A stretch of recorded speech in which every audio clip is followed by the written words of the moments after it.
Pagbasa mula sa unang sulat ni Apostol San Pablo sa mga taga-Korinto. Mga kapatid, nasasaliksik ng Espiritu ang lahat ng bagay, maging ang pinakamalalim na panukala ng Diyos. Walang nakaalam sa iniisip ng isang tao maliban sa kanyang sariling espiritu. Gayon din naman, walang nakaalam sa mga iniisip ng Diyos maliban sa Espiritu ng Diyos. Hindi ang espiritu ng sanlibutan, kundi ang espiritu ng Diyos ang tinanggap natin upang ating maunawaan ang mga kaloob niya sa atin. Sa mga nagtataglay ng espiritu, ang ipinaliliwanag namin mga katotohanang espiritual, mga pananalitang turo ng espiritu at hindi ayon sa karunungan ng tao ang ginagamit namin. Sapagkat ang taong di nagtataglay ng Espiritu ay ayaw tumanggap ng mga kaloob mula sa Espiritu ng Diyos. Para sa kanila, kahangalan ang mga iyon at di nila nauunawaan, sapagkat ang mga bagay na espiritual ay mauunawaan lamang sa paraang espiritual. Nauunawaan ng taong nagtataglay ng Espiritu ang kahalagahan ng bawat bagay, ngunit walang nakauunawa sa kanya. Ganito ang nasasaad sa kasulatan. Sino ang nakaalam ng pag-iisip ng Panginoon? Sino ang makapagpapayo sa Kanya? Ngunit ang pag-iisip ni Kristo'y taglay natin. Ang salita ng Diyos.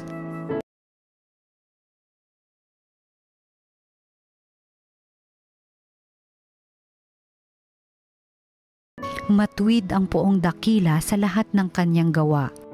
Ang Panginoong Diyos ay puspos ng pag-ibig at lipos ng habag. Banayad magalit, ang pag-ibig niya ay hindi kumukupas.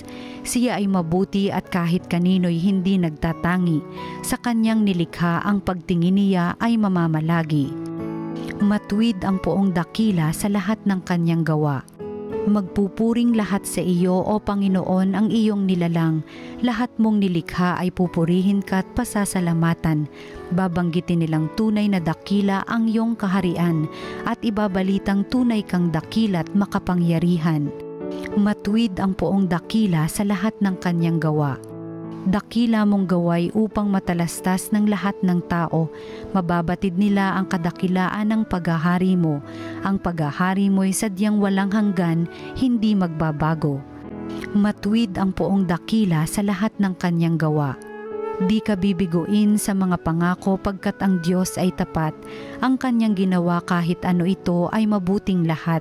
Siya ay tumutulong sa lahat ng tao na may suliranin. Yaong inaapi, inaalis niya sa pagkagupiling.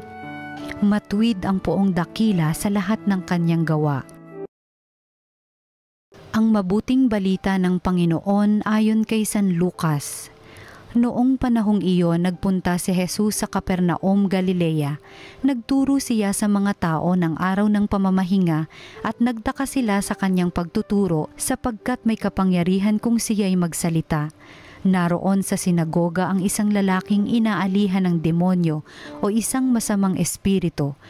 Sumigaw siya ng malakas, "Ano ang pakialam mo sa amin, Jesus na taga Nazaret?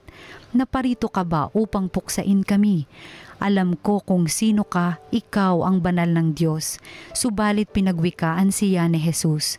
Tumahimik ka, lumayas ka sa taong iyan, at sa harapan ng lahat, ang tao'y inilugmok ng demonyo at iniwan ng hindi man lamang sinaktan. Nang gilalas silang lahat at nagsabi sa isa't isa, "Anong uri ng pangungusap ito, makapangyarihan at mabisa?" Pinalalayas niya ang masasamang espiritu at sumusunod naman sila at kumalat ang balita tungkol kay Jesus sa buong lupaing iyon. Ang mabuting balita ng Panginoon. Pinupuri ka namin, Panginoong Hesukristo.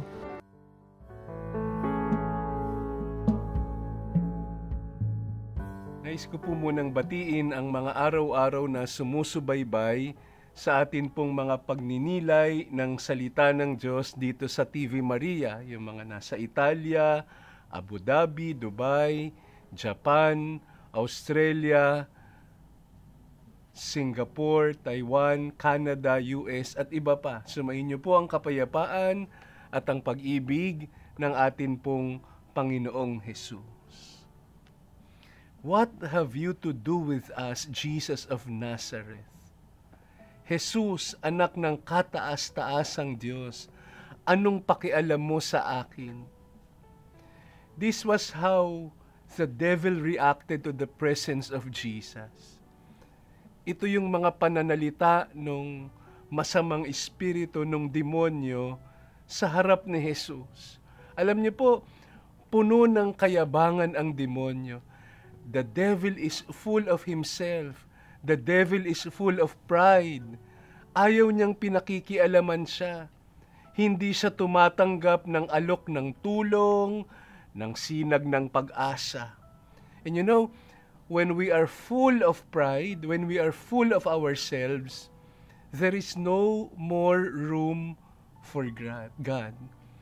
Sabi po minsan ni St. John Climacus, humility is the only virtue the devil cannot imitate. Kaya daw gayahin lahat. Kaya daw tularan lahat ng demonyo. Maging mabuti, maging maganda, maging maayos.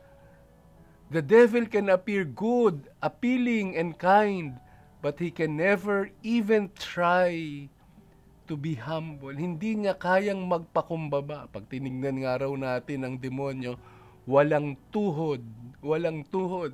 Kasi hindi niya kayang lumuhod para aminin ang kanyang kahinaan, aminin ang kanyang mga pagkukulang, aminin ang pangangailangan niya sa Diyos, aminin na kailangan niya ang awa ng Diyos. At ito yung nangyayari kapag tayo'y nagkakasala. Kapag paulit-ulit yung mga paborito nating kasalanan, namamanhid tayo, nakakamanhid kasi ang kasalanan. At ang pinakamatinding bunga nito ay kapag tinatanggihan na natin ang awa at tulong ng Diyos. Kapag tinatanggihan na natin ang pakialam ng Diyos sa ating buhay. Kapag nagdadamo tayo, kapag ayaw nating magbahagi, tinatanggihan natin si Jesus. Kapag ayaw nating magbahagi, kapag nagdadamo tayo, sinasabi natin kay Jesus, anong pakialam mo sa akin, Jesus? Kapag nagsisinungaling tayo, kapag hindi natin pinipili kung ano yung totoo, kung ano yung tama, ay tinatanggihan din natin si Jesus. Itinataboy din natin si Jesus. Sinasabi din natin kay Jesus, anong pakialam mo sa akin, Jesus? Kapag nanghuhusga tayo ng kapwa, kapag nananakit tayo ng ating kapwa, tinatanggihan din natin si Jesus. Sinasabi din natin kay Jesus, kasi pinili nating manakit, kasi pinili nating manghusga, anong pakialam mo sa akin, Jesus? Piliin natin lagi si Jesus. Hayaan natin na pakialaman niya ang bawat bahagi ng ating buhay. Magpasakop tayo sa kanyang kapangyarihan at pag-ibig. Jesus, anak ng kataas-taasang Diyos. Tingnan niyo po kahit na yung demonyong sumapi sa lalaki sa ating ebanghelyo ay kumikilala kay Jesus bilang anak ng Diyos, bilang kataas-taasan, bilang banal.